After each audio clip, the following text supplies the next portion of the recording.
गुरुवार दोपहर पूर्णिया के सांसद पप्पू यादव दरभंगा पहुंचे। इस दौरान डॉक्टर मुन्ना खान ने मिथिला की परंपरा के अनुसार पप्पू यादव को पाग और चादर से सम्मानित किया।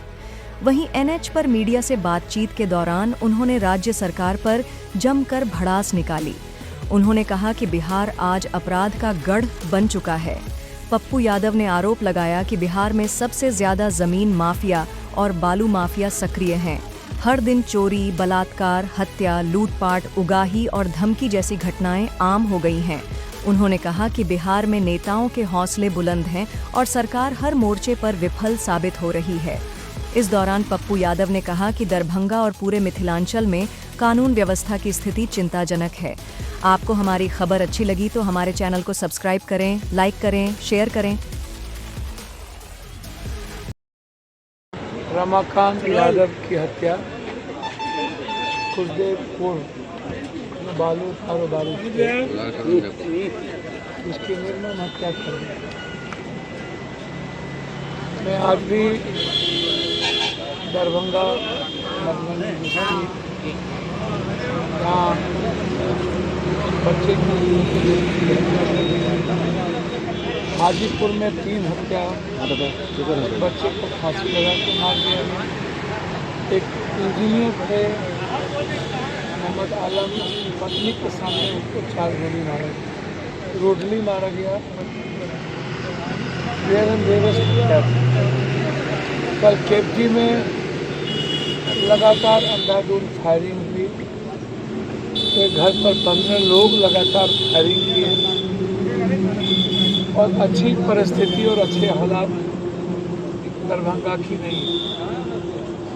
मुजफ्फरपुर, दरभंगा, नेपाल के कारण मधुबनी, हाजीपुर ये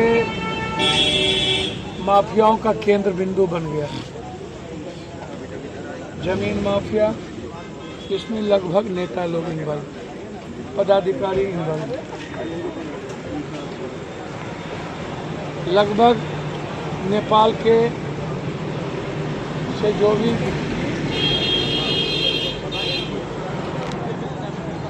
इंडिया सामान चोरी करके लाया जाता है, इसमें शराब हो या अन्य चीज, ड्रग्स, स्मैक, सब मुजफ्फरपुर, दरभंगा, मधुबनी, हाजीपुर, पटना का ये जोन बन गया।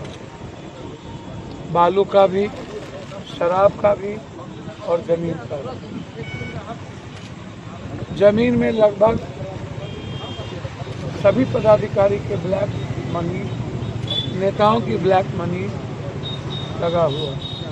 हत्या का मुख्य कारण है जमीन कारोबारी। जो पटना में खेमका की हत्या हुई, हाजीपुर में 34 एकड़ जमीन के चलते एक बड़े नेताओं ने अपने नाम से भी, अपने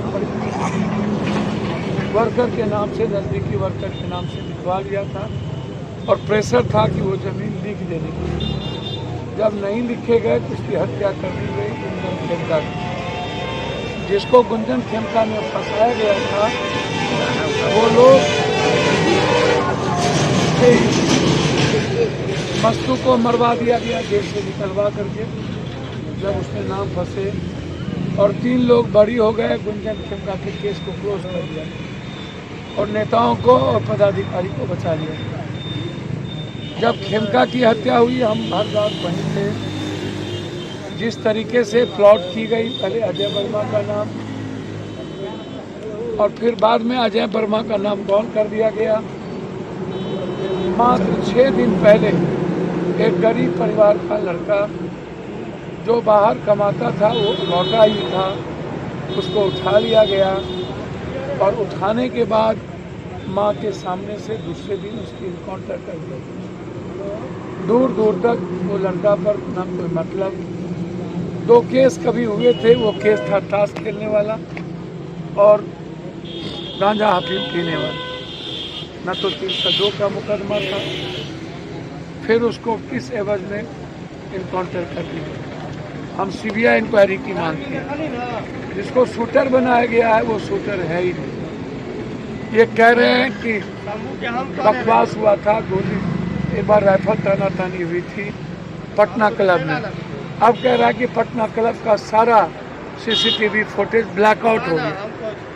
बिहार का सबसे बड़ा रिपोर्टेड क्लब पटना क्लब, वहाँ का सीसीटीवी फुटेज को ब्लैकआउट हो ही नहीं सकता। किसी भी कीमत पर आप इसको समझने का प्रयास कीजिए। जो परिस्थितियाँ लगातार, जो कैमरा में आए थे वो पतला दुबला लड़का था, और जिसको ये फंसाया वो मोटा आदमी है और वो भाग भी नहीं सकता, उसको शूटर बनाना। जो कन्वर्सेशन अशोक शाह का बनाया वो खेमका के साथ नहीं है। अशोक शाह को उठाकर बड़ी मारपीट करके, टाइमिंग आप देख लीजिए कन्वर्सेशन कब का है, और दूसरे के कन्वर्सेशन से खेमका को जोड़ दिया। तो इस तरीके से नेता और पदाधिकारी को बचाया जा रहा है। हेडक्वार्टर में बैठ के कुछ लोग इस तरह की साजिश रच रहे हैं। तो कभी भी हमारे जैसे लोगों की भी अपने शूटर से हत्या करवा सकते हैं। जब आप सच्चाई बोलिएगा तो लगातार जिस तरीके से घटना घट रही है, मुजफ्फरपुर में भी ज़मीन कारोबारी, दरभंगा में भी ज़मीन कारोबारी, हाजीपुर में भी ज़मीन कारोबारी, इंडस्ट्री लगभग बंद हो गई, व्यापार लगभग बंद हो गया और बिहार से पलायन कर रहा। हालात अच्छे नहीं हैं और मुझे लगता है सारी पार्टियां बालू शराब और बलात्कारियों के पैसे से चल, नेताओं के पैसे से चल का घर और किचन इन्हें बालू और ज़मीन माफियाओं के पैसे से चल।